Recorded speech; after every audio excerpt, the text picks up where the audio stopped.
is something lurking in the shadows of Detroit, something older than the city itself.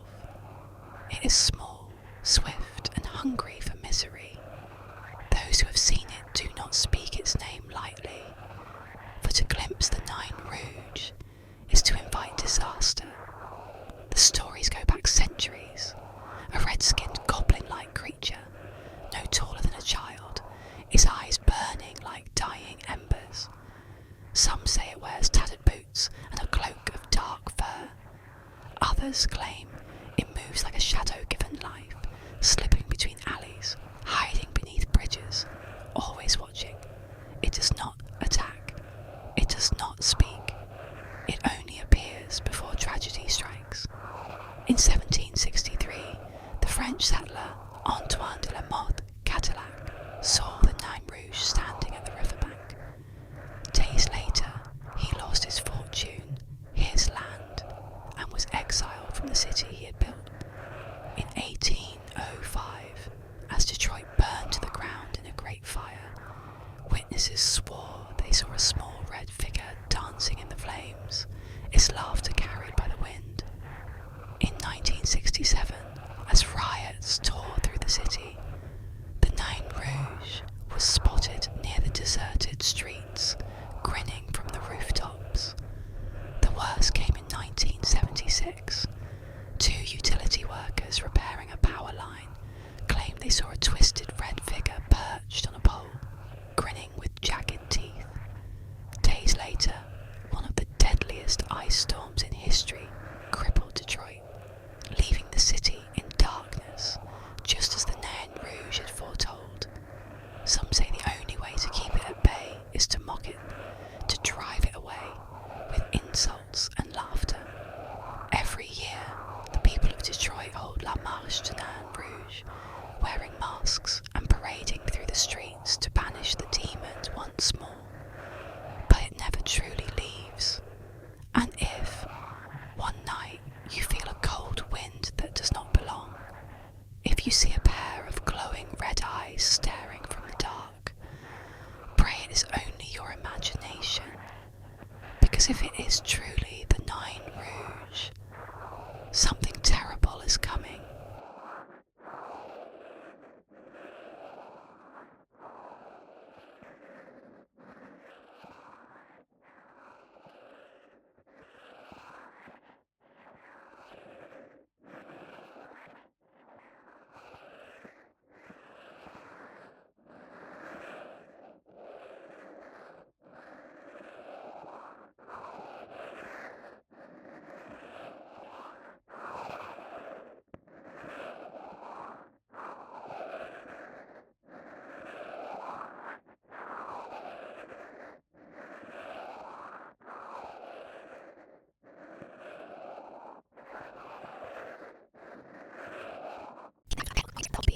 Is said to stalk the rivers and woods, its haunting presence forever tied to the town's darkest corners.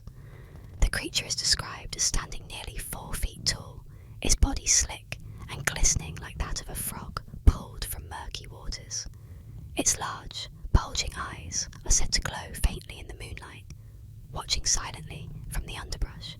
But the most terrifying detail is its human-like stance, its grotesque limbs mimicking those of a man as it lumbers awkwardly through the night. The first sighting dates back to the 1950s, when a travelling salesman, driving through the darkness, reported seeing the creature on the side of the road. He described its eerie humanoid figure and the sense of dread that gripped him as its glowing eyes followed his car. More sightings followed, each account more unsettling than the last. Some claimed to hear strange croaking noises at night, an unnatural sound that sent shivers through the trees. Others swore they saw the creature lurking near the riverbanks, its movements jerky and unnerving. But the most chilling tale comes from 1972, when a police officer encountered the Loveland Frog on a lonely road. The officer described the creature leaping over the guardrail and into the dark waters below, its glowing eyes lingering in the blackness for a moment before disappearing entirely. To this day, the Loveland Frog remains an enigma. Some say say it's an ancient being, a relic of the swamp, while others believe it's something far darker, a creature not of this world. Whatever it is, it still waits in the shadows, haunting the rivers and woods of Loveland. If you're brave or foolish enough to venture there, beware the glowing eyes that might follow you through the night.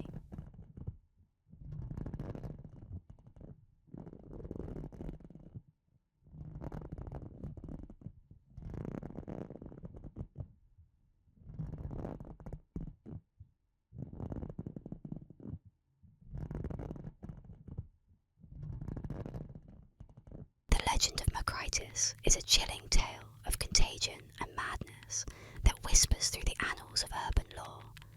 A disease so insidious that it turns its victims into something unrecognisable, said to have spread in secret during an unspecified time. Macritus was no ordinary sickness. It was a shadowy affliction that once it took hold, transformed its victims, specifically women, into bloodthirsty, homicidal maniacs. The story begins with whispers of strange occurrences.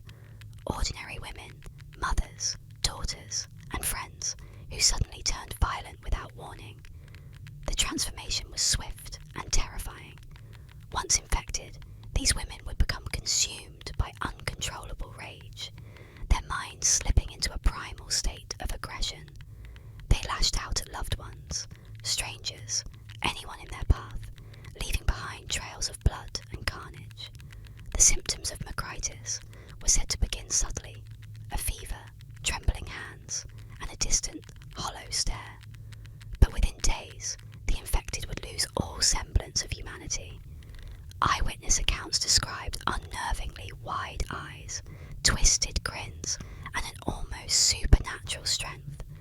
The afflicted would attack with no regard for their own safety, driven by an insatiable hunger for violence. Rumours of the disease spread faster than the illness itself. Some said Macritus was caused by a mysterious airborne toxin released during a government experiment gone wrong. Others believed it was an ancient curse, a dark punishment for some forgotten sin.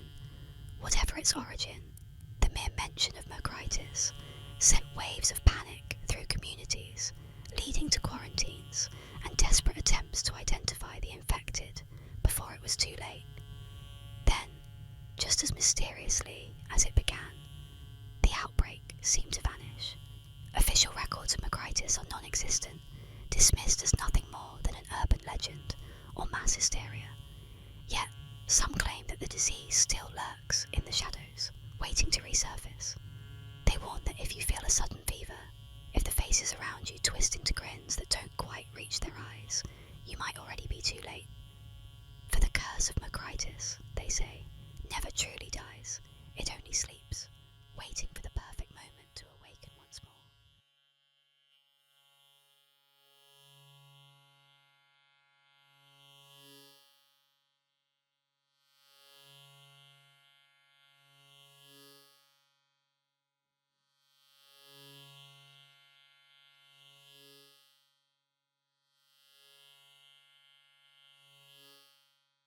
In the shadowed halls of Japan's schools, a chilling legend whispers through the corridors, one that students speak of in hushed tones and avoid at all costs. It is the tale of Hanako-san, the ghost of a young girl who haunts the bathrooms, her presence bound to the third stall on the third floor. And if you dare to summon her, you might never leave the bathroom alive. Hanako-san, a vengeful spirit, or perhaps a restless yokai, is said to have met a tragic death long ago. Some say she drowned in the school's toilet. Others whisper that she was the victim of a gruesome murder, her young life stolen away in the most violent of ways. But whatever the truth, she now haunts the restroom, waiting for those foolish enough to disturb her peace. To summon Hanako-san, you must enter a girl's bathroom, most commonly the one on the third floor of the school, and stand before the third stall. There, in the cold silence, you must knock 3 times on the door. With each knock, the air thickens, growing heavier, colder, as though something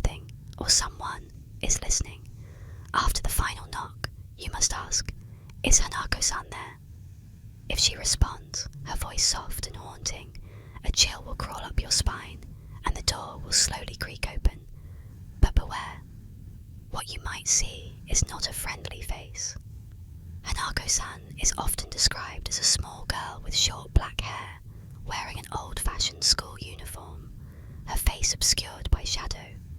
Her eyes, if you catch a glimpse of them, are dark voids that seem to draw you in, pulling you closer to an inevitable doom. Some say she will drag you into the toilet, others that she will simply vanish, leaving only a sense of dread and the stench of death in the air.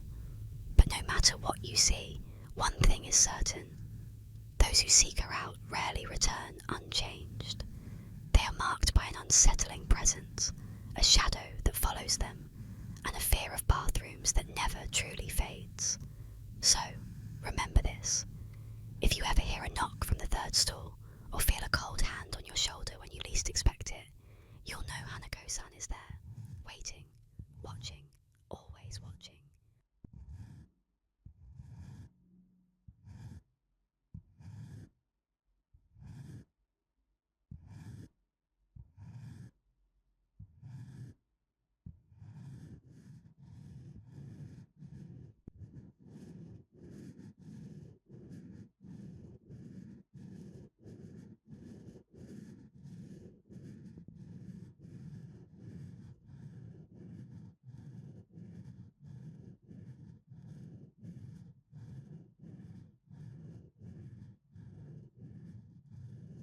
In the dead of night, where shadows converge and fear festers, the legend of the clown doll terrorizes those who dare recall it. An eerie twist on the age-old tale of the babysitter and the man upstairs. This sinister story winds its icy fingers around the spine of suburban legend. It began innocuously enough, an ordinary evening with a teenage babysitter named Sophie, tasked with watching two young children in a sprawling old house at the edge of town. The parents had gone out for a rare night on the town, leaving Sophie in charge, the TV the only light flickering against the growing darkness outside. As the night wore on, Sophie put the children to bed and settled into the living room to await the parents' return. It was then she noticed a clown doll sitting in a rocking chair across the room. Its painted face was frozen in a too-wide grin, eyes glassy and unblinking, staring directly at her with an intensity that prickled the back of her neck. She tried to dismiss it as just another odd toy, but its eerie presence filled the room with an oppressive air. Unease twisted into dread when she received a phone call from the children's father, checking in. Mentioning the clown doll to him, she joked nervously about how creepy it was. Silence stretched on the line for a moment before the father's voice, now tense and urgent, pierced the quiet. "Listen to me carefully," he said. "Take the children and go to the neighbour's house immediately. We don't have a clown doll." The line clicked dead as panic surged through Sophie. Seized by terror, she raced upstairs to the children's room, her heart hammering in her chest. Bursting through the door, she found the children sleeping soundly, unaware of the nightmare unfolding. Without a moment to spare, she bundled them up and fled into the night, the cold air biting at her skin. Police arrived at the scene to a gruesome discovery. The doll was no toy, but a murderer dressed as a clown, hidden in plain sight among the children's toys. The house's back door showed signs of forced entry. The intruder had been inside all along, his disguise part of a macabre plan. This harrowing incident spiraled into an urban legend, whispered at sleepovers and retold at Halloween, a cautionary tale of the sinister lurking in unsuspecting places. To this day, the story of the clown doll serves as a chilling reminder that not all is as it seems, and sometimes the true monsters wear the faces of our deepest fears.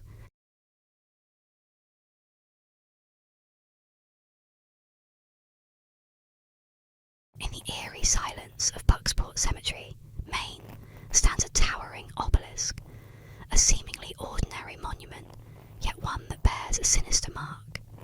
This is the memorial of Jonathan Buck, a man remembered not just for his life, but for the curse that darkens his legacy. Etched onto the stone, like an ominous scar, is the unmistakable shape of a woman's stocking-clad foot, or perhaps a boot, a symbol both strange and chilling. Legend whispers that Buck, a man of influence in his time, condemned a woman to death for witchcraft. Her screams filled the air as the flames rose, but before she was silenced, she cursed him with her dying breath. "I shall haunt you," she vowed, "and mark your grave as a sign of your cruelty." Townsfolk say Buck scoffed, dismissing her words as the ravings of a vengeful spirit. But as the years passed, the curse began to take form. After Buck's death, an obelisk was raised in his honour. Soon whispers emerged that a strange mark had appeared. A single, ghostly footprint of a woman's stockinged foot, etched deeply and inexplicably into the stone. No tools could erase it. Attempts to scrub it away only seemed to deepen the impression, as if the spirit herself were renewing her claim. Visitors to the cemetery tell of an unsettling presence around Buck's grave. Some report feeling a chill creeping over them, or catching sight of a shadowy figure in the corner of their eye, an outline of a woman standing near the cursed obelisk, her gaze fixed coldly upon it. Local law insists that this ghostly figure is the woman Buck condemned, bound forever to the stone, her foot branded there as a mark of vengeance. Over the years, strange misfortunes have befallen those who mock the legend or touch the footprint in jest. A man who dared to trace the outline of the foot with his hand fell ill the next day, his fevered dreams haunted by the spectre of a woman's boot pressing down on his chest, as if crushing the breath from him. Others have reported feeling an inexplicable weight upon them, a pressure that lingers long after they've left the cemetery. The curse of Jonathan Buck's memorial endures, a ghostly reminder of a promise made in fire and fury. And so, the warning stands. Those who approach this cursed obelisk may find themselves marked by forces that lie beyond, trapped forever in the shadow of a vengeful spirit's wrath.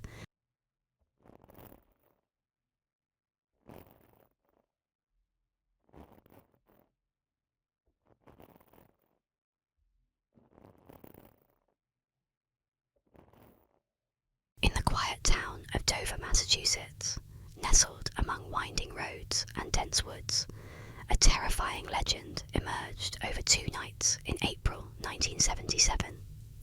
It was here, in the dark shadows and eerie silence, that a creature known as the Dover Demon first appeared, a sight so chilling that its image still haunts those who witnessed it, and its legend has woven itself into the fabric of local lore. On the night of April 21st, 3 teenagers were driving along Farm Street when one of them, a 17-year-old named Bill Bartlett, caught sight of something unusual at the edge of his headlights.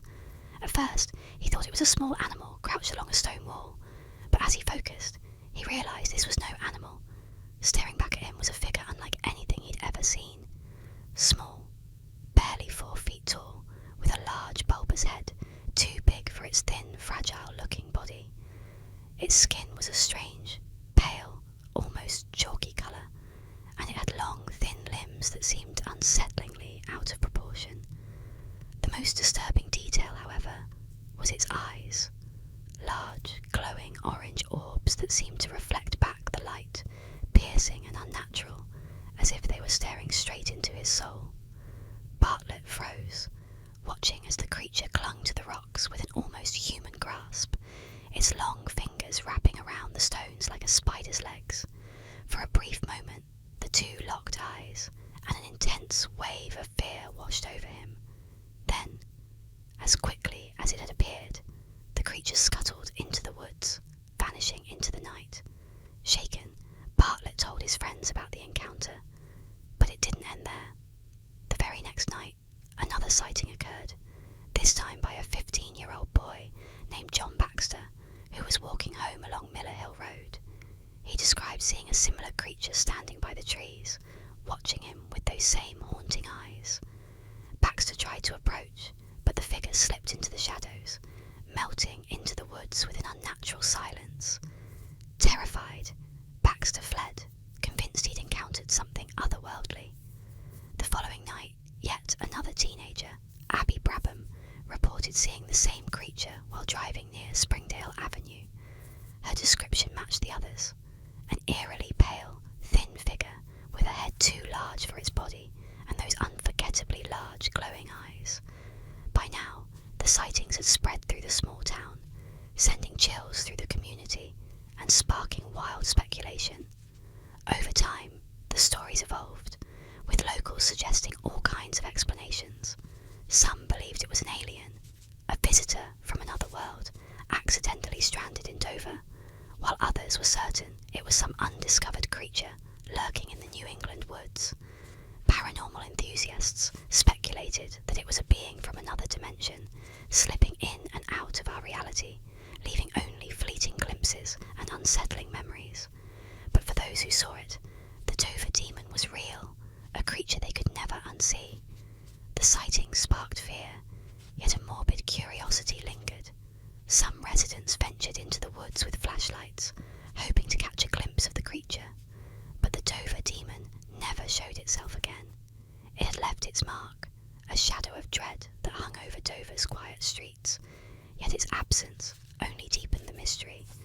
Skeptics dismissed the encounters as the result of overactive imaginations or youthful hysteria, but those who witnessed it knew the fear was real, a gut-wrenching terror that could not be explained away.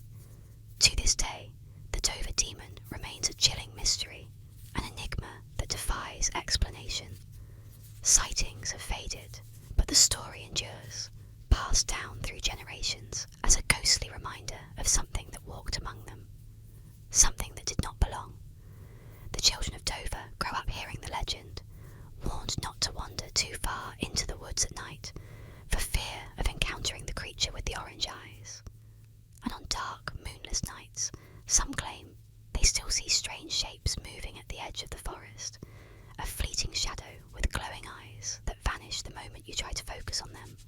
Whether it was a visitor from another realm, or simply a trick of the dark, the Dover demon has carved its place in the dark folklore of Massachusetts, a ghostly figure forever haunting the wooded paths of Dover. Those who walk these paths feel a chill in the air, an unshakable feeling that something is watching, waiting just beyond sight, with hollow eyes and a chilling stare that pierces through the night. The Dover demon may be gone, but his legend lives on, a tale of terror and mystery, warning all who listen. Sometimes, the darkness holds more than shadows, and some creatures are never meant to be seen.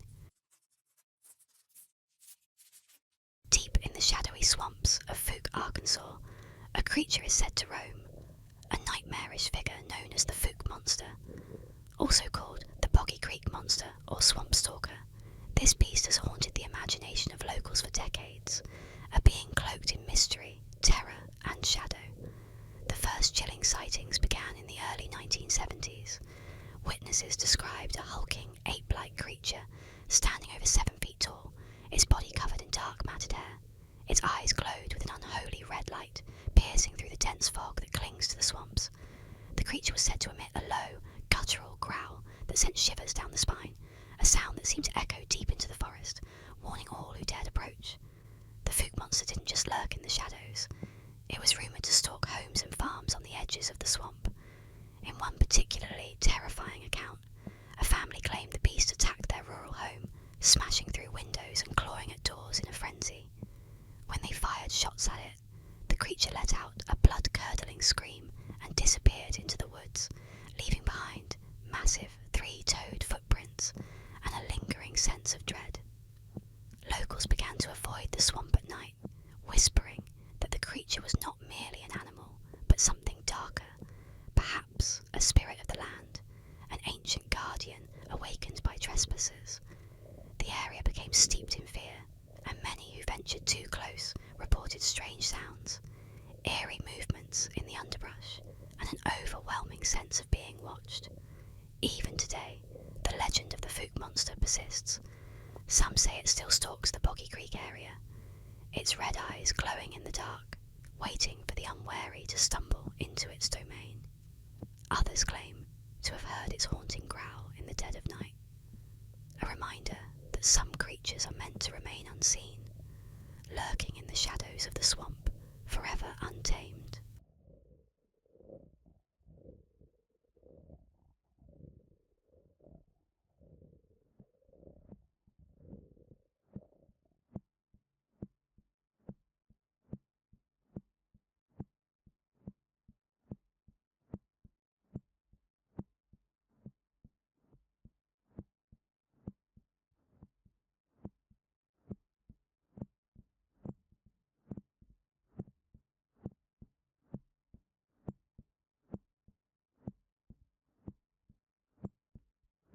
Let's dive into the eerie tale of Carmen Winstead, a chilling urban legend that's been passed down through whispers. Relax, get comfortable, and let this haunting story lull you to sleep. Carmen Winstead was a 17-year-old high school student, an ordinary girl by most accounts. But her life took a horrifying turn one fateful day. It all started when her family moved to a new town. Carmen found herself struggling to fit in, especially with a group of girls who often bullied her. They teased her relentlessly, picking on her for things as trivial as her clothes and her quiet demeanour. One afternoon, during a fire drill at school, the bullying escalated to a deadly level. Carmen and the other students were lined up outside, next to an open manhole that led deep into the town's sewer system. As the drill went on, Carmen's tormentors decided to pull a cruel prank. They started pushing and shoving her closer to the edge, laughing as Carmen tried to maintain her balance. But things quickly spiraled out of control. With one final shove, Carmen lost her footing and plummeted into the open manhole. The fall was long and deadly, and when she hit the bottom, her neck snapped, killing her instantly. The bullies, realising the horror of what they had done, panicked. Instead of confessing, they decided to lie. They told the teachers and authorities that Carmen had simply fallen in by accident. The school and police accepted their story, and Carmen's death was ruled a tragic accident. But Carmen's story didn't end there. Soon after her funeral, the girls who had been responsible for her death started receiving strange emails and messages. The emails claimed to be from Carmen herself, warning them that they would soon face justice for what they had done. At first, the girls dismissed the messages as a sick joke, but as time passed, one by one, they started to disappear. Each girl met a mysterious end, found dead in the same way Carmen had died, pushed into a sewer, their necks broken. Their deaths were unexplained, and rumours spread through the school. Then, the emails began circulating more widely, warning others, pass this message on, or Carmen will come for you. The urban legend of Carmen Winstead, sometimes referred to as Jessica Smith, became infamous. People believed that failing to forward the message would bring Carmen's vengeful spirit to their doorstep, claiming them just as she did her tormentors. The legend of HMS Friday is a chilling tale that has haunted the Royal Navy for centuries, a tragic story of defiance against superstition and the disastrous consequences that followed. It is said to be the ultimate proof that some myths should never be challenged. The story begins in the late 17th century, during a time when superstition and folklore held a powerful grip over sailors. Among the most feared of these superstitions was the belief that it was cursed to set sail on a Friday. Ships that embarked on such a day were believed to face certain disaster. Storms, shipwrecks, and death were said to follow those who defied the omen. The Royal Navy, determined to dispel this superstition once and for all, decided to prove that there was no truth to the ancient belief. They would build a new ship, a magnificent vessel, and set sail on a Friday to show that no ill fate awaited them. This ship was to be called HMS Friday, a bold and defiant name meant to mock the superstition and the sailors who believed in it. The ship was constructed with great care and was a marvel of engineering. Its launch was celebrated, and the officers of the Navy were eager to prove that the old fears had no place in the modern world. But as HMS Friday left port on a fateful Friday morning,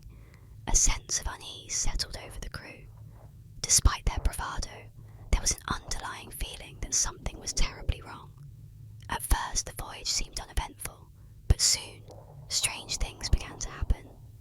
The weather, typically calm and predictable, turned volatile. Storms began to whip up out of nowhere, battering the ship relentlessly. The crew, though experienced and seasoned, struggled to keep the ship steady against the raging waves. It was as though the very sea itself had turned against them. Then, on the third day of their journey, a catastrophe struck. In the dead of night, with the storm howling like a pack of wolves, HMS Friday was torn apart by a violent crash.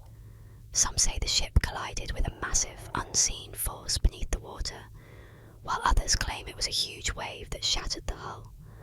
The ship sank quickly, dragging most of the crew down with it. Only a handful of men managed to survive, clinging to wreckage in the cold, unforgiving sea. When the survivors were rescued, they could barely speak of what had happened. Their eyes were haunted by a terror that no words could express. What they did say was that there had been something else on board. A presence, a shadow that followed them from the moment they set sail. Some whispered that the spirit of the sea had cursed HMS Friday, and that it would never be forgotten. To this day, the tale of HMS Friday is told in hushed tones among sailors and naval officers. The Royal Navy, after that fateful voyage, reportedly destroyed all records of the ship and the crew, as if trying to erase the curse that had befallen them. But the legend lingers, a grim reminder that some superstitions are not to be trifled with. Those who dare to sail on a Friday may still whisper the name HMS Friday, as a warning to those who think they can challenge fate and live to tell the tale.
Tonight, we journey to Iowa City, where the eerie legend of the Black Angel awaits.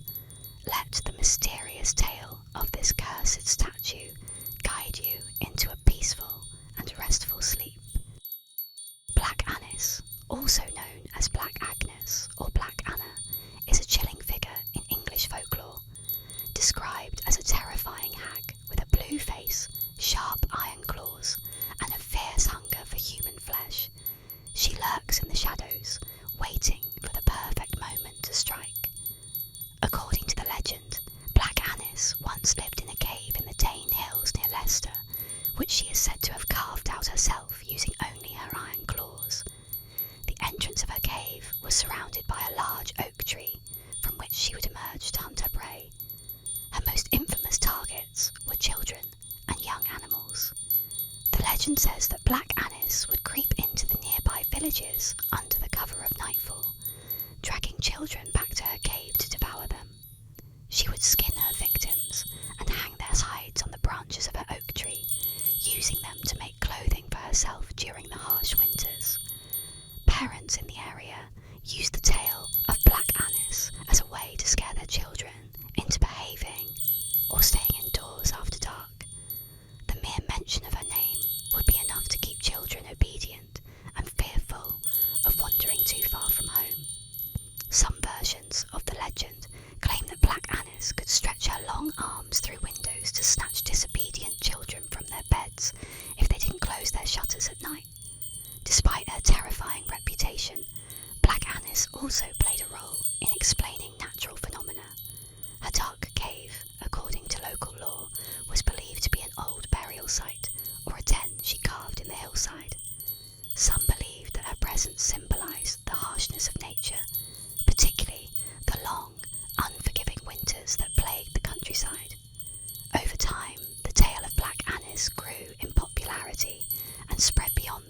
years, becoming part of Leicester's folklore.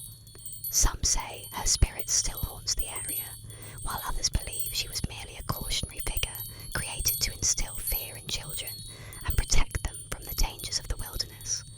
Today, Black Annis remains a symbol of fear and darkness in English folklore. Her legacy lives on as one of the most terrifying urban legends, reminding people of the thin line between the safety of home and the lurking dangers of the outside world.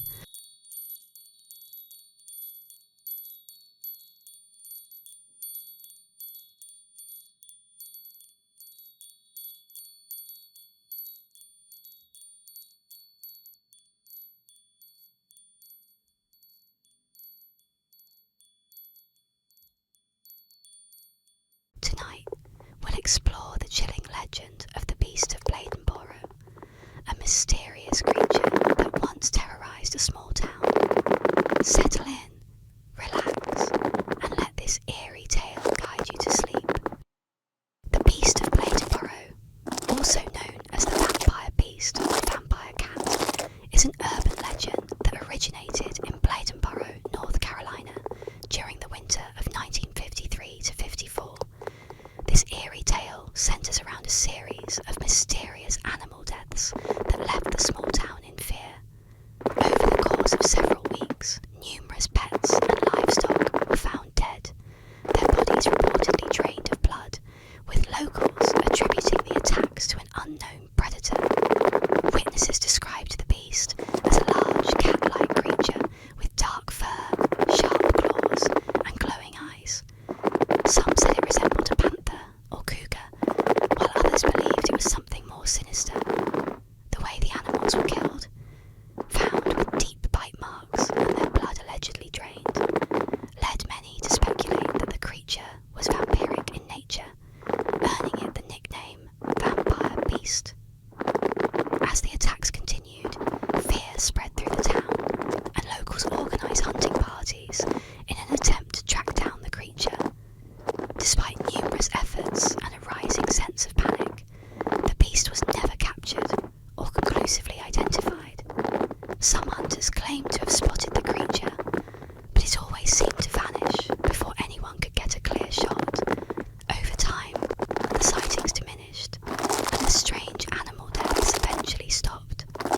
Though no solid evidence of the beast's existence was ever found, the legend persisted, with some believing the creature still roams the woods surrounding Bladenborough. The mystery of what truly caused the deaths remains unsolved, leaving the Beast of Bladenborough to live on as one of North Carolina's most chilling urban legends.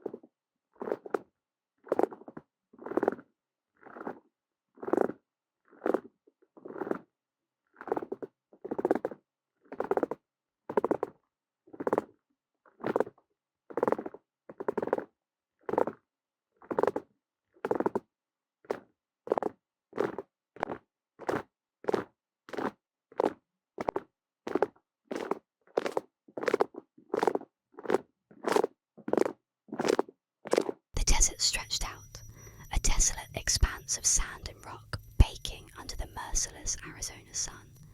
A legend whispers through the canyons, a tale of reckless ambition and fiery demise. The JATO rocket car, a Darwin Award winner, they say, a testament to the lethal combination of human ingenuity and sheer stupidity. The story goes like this. A man driven by a thirst for speed strapped a pair of JATO units designed to launch heavy aircraft into the sky onto the back of his unsuspecting car. He envisioned soaring across the desert floor, a blur of metal and fire, leaving all earthly limitations in his dust. He didn't account for the sheer, unbridled power he had unleashed.